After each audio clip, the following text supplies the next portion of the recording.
1절에서 12절까지 제가 봉독하겠습니다. 베스도가 부임한 지 3일 후에 가이사랴에서 예루살렘으로 올라가니 대제사장들과 유대인 중 높은 사람들이 바울을 고소할세 베스도의 호의로 바울을 예루살렘으로 옮기기를 청하니 이는 길에 매복하였다가 그를 죽이고자 함이더라. 베스도가 대답하여 바울이 가이사랴에 구류된 것과 자기도 멀지 않아 떠나갈 것을 말하고 또 이르되 너희 중 유력한 자들은 나와 함께 내려가서 그 사람에게 만일 옳지 아니한 일이 있거든 고발하라 하니라. 베스도가 그들 가운데서 8일 혹은 10일을 지낸 후 가이사랴로 내려가서 이튿날 재판 자리에 앉고 바울을 데려오라 명하니 그가 나오매 예루살렘에서 내려온 유대인들이 둘러서서 여러 가지 중대한 사건으로 고발하되 능히 증거를 대지 못한지라. 바울이 변명하여 이르되 유대인의 율법이나 성전이나 가이사에게나 내가 도무지 죄를 범하지 아니하였노라 하니 베스도가 유대인의 마음을 얻고자 하여 바울더러 묻되 내가 예루살렘에 올라가서 이 사건에 대하여 내 앞에서 신문을 받으려느냐. 바울이 이르되 내가 가이사의 재판자리 앞에 섰으니 마땅히 거기서 신문을 받을 것이라. 당신도 잘 아시는 바와 같이 내가 유대인들에게 불의를 행한 일이 없나이다. 만일 내가 불의를 행하여 무슨 죽을 죄를 지었으면 죽기를 사양하지 아니할 것이나 만일 이 사람들이 나를 고발하는 것이 다 사실이 아니면 아무도 나를 그들에게 내줄 수 없나이다. 내가 가이사께 상소하노라 한데 베스도가 배석자들과 상의하고 이르되 내가 가이사에게 상소하였으니 가이사에게 갈 것이라 하니라. 아멘. 예번 중창단 찬양한 뒤 담임 목사님 나오셔서 하나님의 손 안에서 제목으로 하나님 말씀 대언하시겠습니다. 귀한 찬양 감사드립니다. 마이크가 상당히 울리는데 한 번만 조정해 주십시오. 오늘도 예배하는 여러분 모두에게 우리 하나님의 함께 하시는 은혜가 충만하시기를 주님의 이름으로 기원합니다. 여러분 살다 보면 우리가 이런 생각이 들 때가 있습니다. 저 사람만 없었으면, 저 자리에 좀 더 나은 사람이 있었으면 하는 생각이 직장이나 모임이나 또 혹은 또 교회 안에서도 나를 이해하지 못하는 사람, 내 편이 아닌 사람, 나를 이용하려는 사람 때문에 힘들었던 경험들이 있을 것입니다. 또한 사람 때문에 힘든 것도 있지만 때로는 상황 자체가 우리를 힘들게도 합니다. 이제 끝난 건가 싶었는데 1년이 지나고 또 2년이 지나가도록 달라진 것이 하나도 없을 때 우리는 서서히 무너지기도 시작합니다. 오늘 사도 바울이 서 있는 자리가 바로 그런 자리였습니다. 그런데 하나님께서는 그 자리에서도 여전히 일하시고 계시고 오늘 또 역사하고 계셨습니다. 오늘 그래서 우리가 말씀을 통해 하나님께서는 어떻게 사람의 생각과 사람의 계산까지도 하나님은 사용하시는지, 그리고 하나님은 말씀을 붙든 그 사람을 통하여 어떻게 하나님의 문을 열어가시는지 우리 이 시간에 함께 상고해 보기를 원합니다. 우리 지난주 말씀을 한번 떠올려 보셔야 되는데요, 우리 벨릭스 총독의 이야기였습니다. 바울에게 아무런 혐의가 없음을 알면서도 그는 바울을 석방하지 않았습니다. 유대인들의 환심을 사기 위해서, 그리고 바울에게 뇌물을 받을 요량으로 그를 2년 동안이나 더 옥에 가두었습니다. 실제로 바울은 24장 17절 말씀을 보면 이 신문하는 과정 가운데 내가 내 민족을 구제할 것과, 연보라는 것이지요, 이방 교회에서 예루살렘 교회를 돕기 위한 연보를 가지고 왔고 재물을 가지고 왔다라는 말을 변론했기 때문에 벨릭스는 지금 그 물질, 그 돈에 관심이 많았습니다. 그래서 2년 동안 가두어서 때때로 만나면서 뇌물을 요구하였습니다. 결국 부패한 그 벨릭스는 다시금 로마로 소환이 되었고 그 자리에 새로운 총독, 오늘 등장하고 있는 베스도가 부임하게 되었습니다. 그런데 그 시간이 자그마치 2년이라는 시간입니다.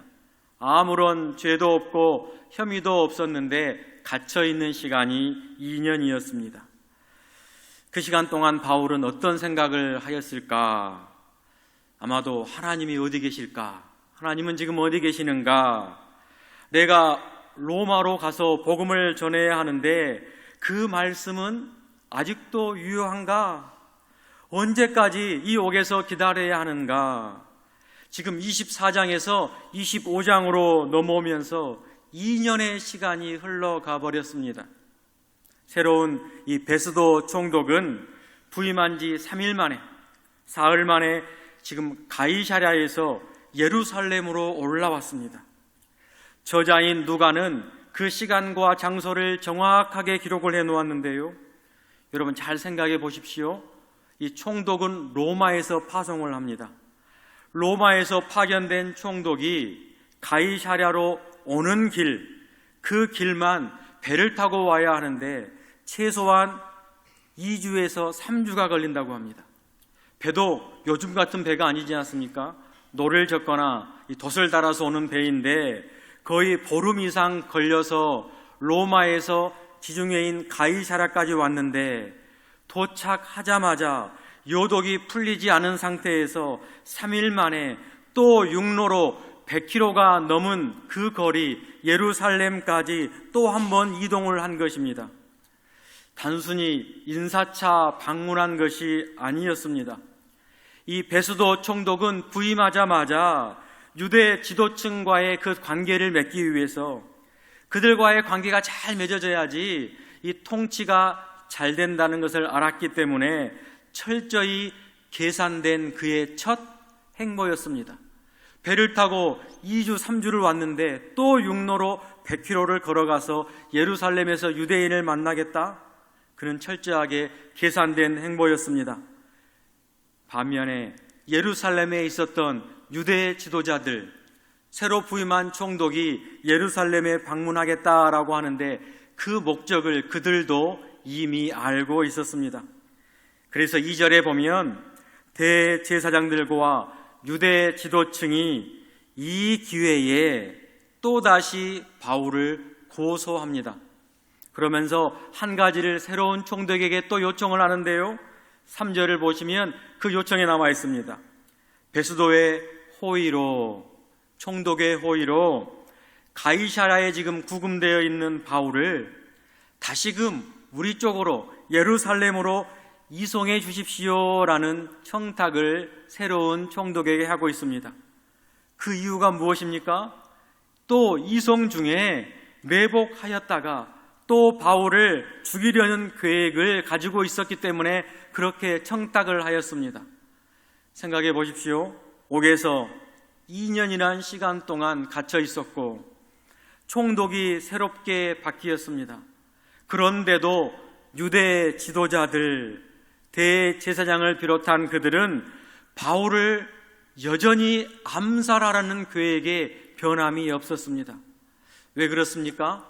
바울이 살아있는 한 이방인들에게는 자꾸 복음이 전파될 것이고 지금 그들에게는 바울이 다른 의견을 가지고 있는 사람이 아니라 유대 지도자들의 그들의 기득권과 그들의 율법이 조금은 흔들릴까봐 바울 때문에 위협으로 느낄까봐 바울을 죽이려는 생각이 온통 지배적이었습니다. 그래서 2년을 더 기다렸습니다. 새로운 총독이 부임하자 그 순간을 기다렸던 듯이 또 기회를 얻어 새로운 총독에게 호의를 베풀어 줄 것을 청탁하였습니다. 오늘 말씀을 통해 우리가 상고해야 할 하나는 하나님은 믿지 않은 자의 생각도 그의 계산도 하나님은 사용하고 계신다라는 사실인데요.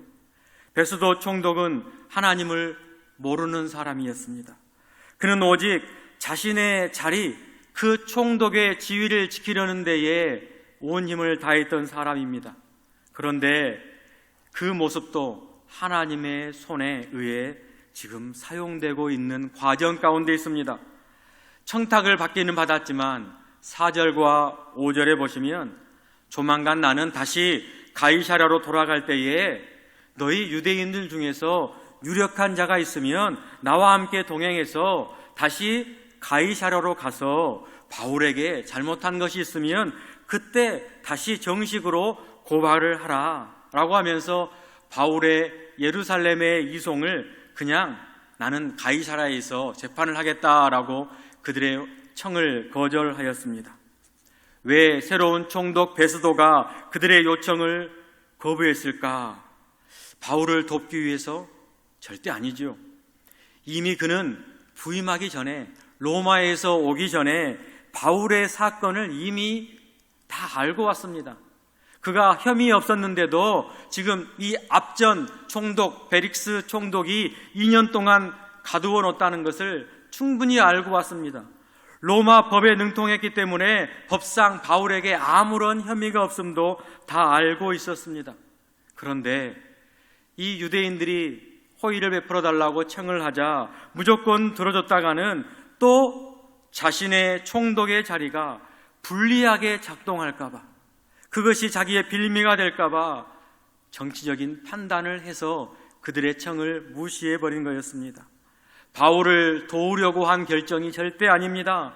그런데 하나님은 그 새로운 총독 베스도의 정치적인 그 판단과 계산을 사용하여서 여전히 바울을 보호하고 계십니다.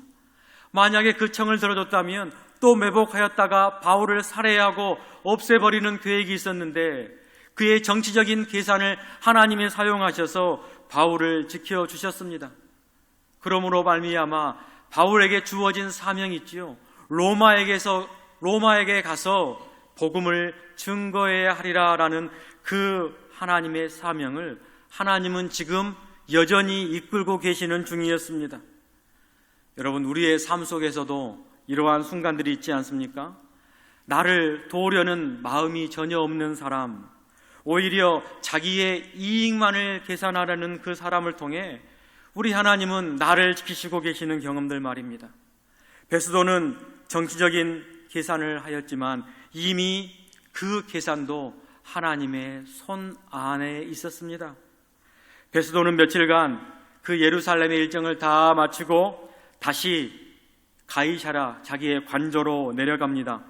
그리고 도착한 그 다음 날 즉시 재판을 열어 바울을 소환하는데요, 2년 만에 처음으로 다시 열리는 재판이었습니다.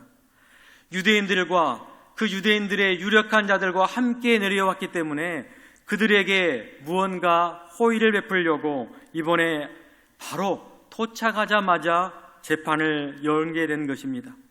그 법정에는 또다시 유대인들이 여럿이 참석하였고 여러 가지의 바울에 대하여 고발을 감명했습니다. 하지만 2년 전과 똑같이 바울에게는 아무런 혐의가 없었고 아무런 증거를 유대인들은 대지 못했습니다. 바뀐 것이 전혀 없고 전혀 그대로 그 상태였습니다. 이제 바울의 진술이 시작되는데요, 8절에 이렇게 이야기를 합니다. 유대인들의 종교법이나 로마 황제 가이사에게나 나는 아무런 죄를 범죄하지 아니하였다라고 하며 여전히 바울은 흔들림 없이 그 앞에서 진술하였습니다. 그러자 이 베스도 총독은 또 스스로에게 타협을 하며 계산적인 이익을 또 찾고 있는데요, 이번에는 그 유대인들의 마음을 얻고자 이제 바울에게 이렇게 이야기합니다. 너가 예루살렘에 가서 재판을 받으면 어떻겠느냐라고 제안을 하는데요, 9절 말씀에 이런 표현이 있습니다. 유대인의 마음을 얻고자. 좀 전에 그가 가이사랴에서 예루살렘에 왔을 때는 그 유대인들의 청을 들어주지 않았던 그가 이제 가이사랴로 와가지고 유대인의 마음을 얻고자 라는 표현을 하면서 오히려 유대인 편을 들어주려고 합니다. 그런데 이 원어를 직역을 해보면 호의를 예치하기 위하여 라는 단어인데요, 지금 베스도는 그 유대인들에게 호의를 하나 꺼내서 그들에게 줌으로 말미암아 마치 자기의 호의를 하나 예치금으로 적립해 놓은 것처럼 유대인들에게 호의를 하나 입금했다라는 표현을 쓰고 있습니다.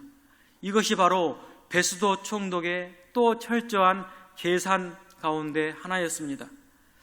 그런데 참으로 신기한 것은 이 호의라는 단어인데요, 여러분, 이 호의라는 단어는 지금 3절과 9절에 동일하게 사용되어 있는 단어인데 카리스라는 헬라어의 단어입니다.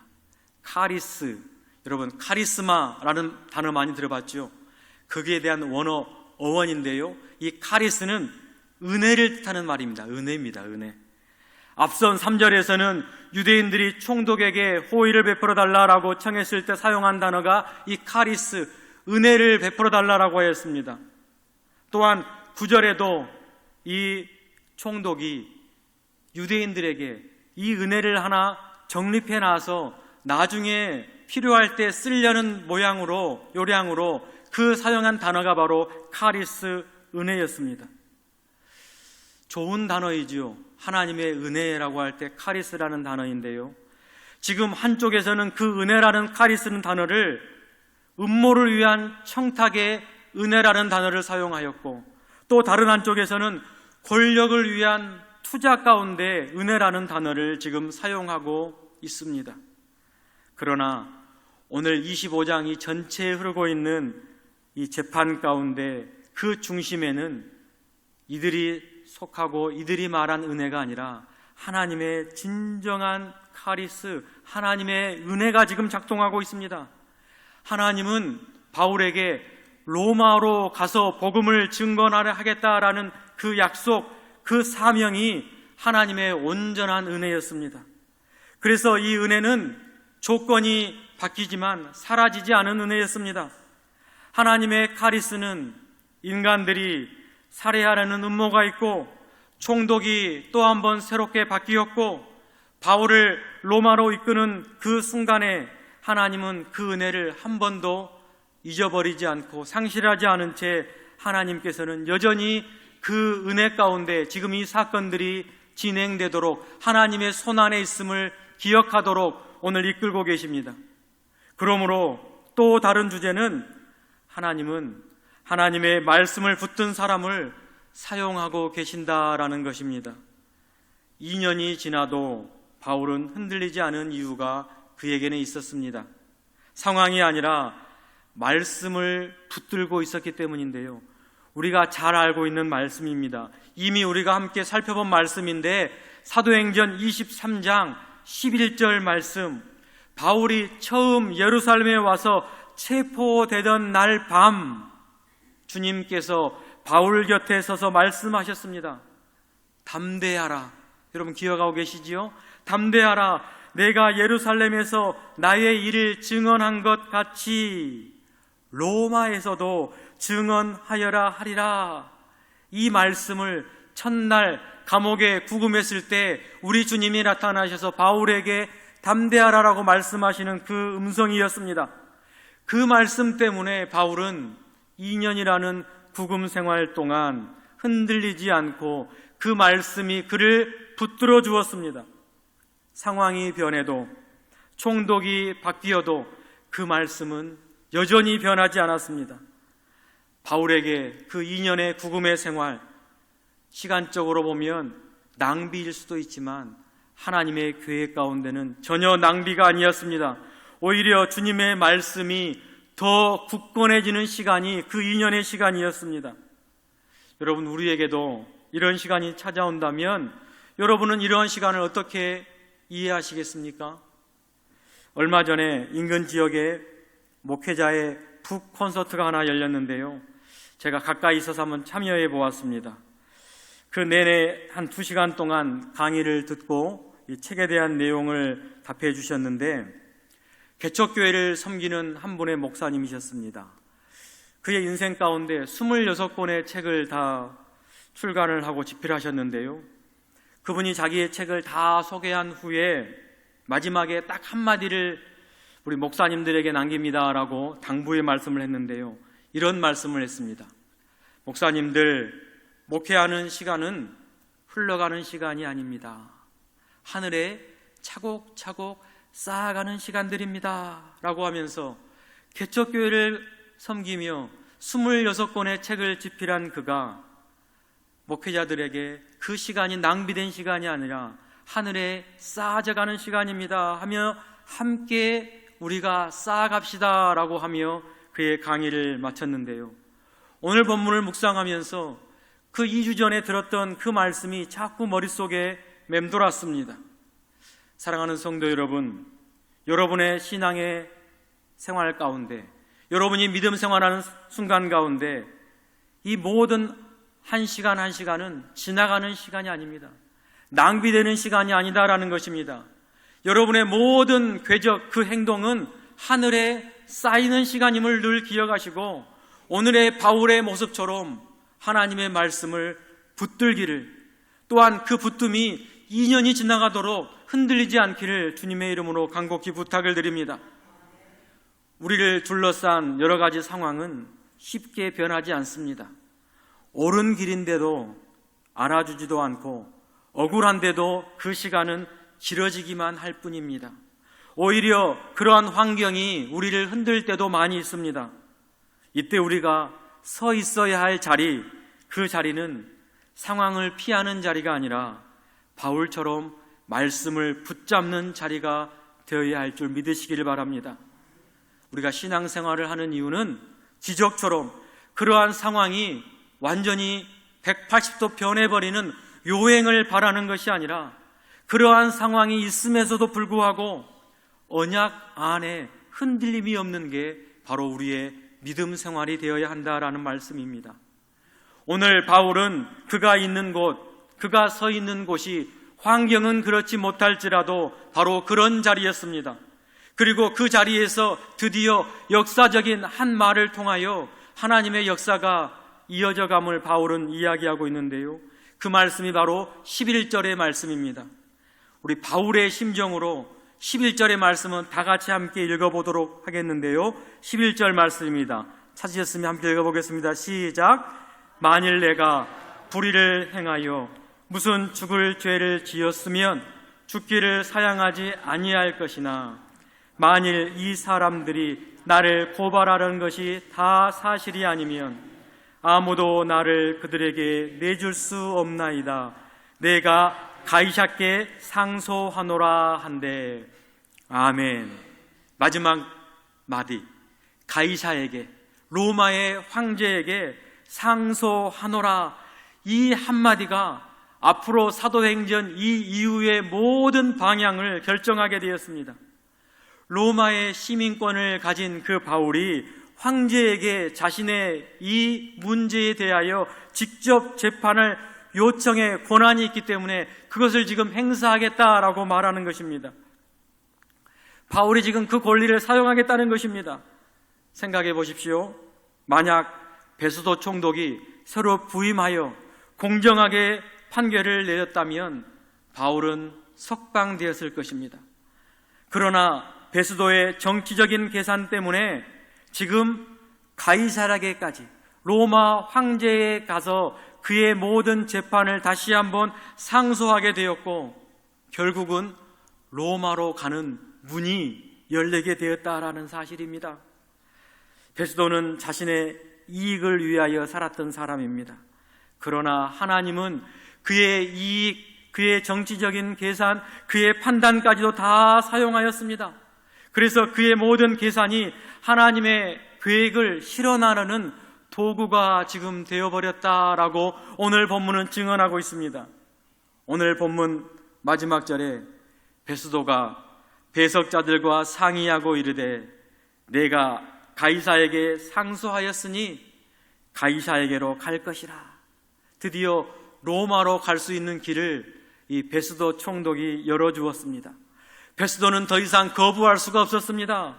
로마법상 이 로마의 시민권의 상소를 기각할 권한이 파견된 총독에게는 있지 않았기 때문인데요, 오늘 본문에서는 하나님은 로마의 법도 사용하였습니다. 유대인의 그 집요함, 2년이 넘도록 음해하고 살해하려는 그 집요함도 하나님은 사용하셨습니다. 또한 베스도의 그 정치적인 계산, 호의를 어떨 때는 베풀고 어떨 때는 거절하는 그 계산도 하나님은 사용하였습니다. 그리고 마지막 바울에게 태어날 때부터 부여된 로마의 시민권도 하나님은 사용하였습니다. 그 어느 것 하나 낭비되는 것이 하나도 없었습니다.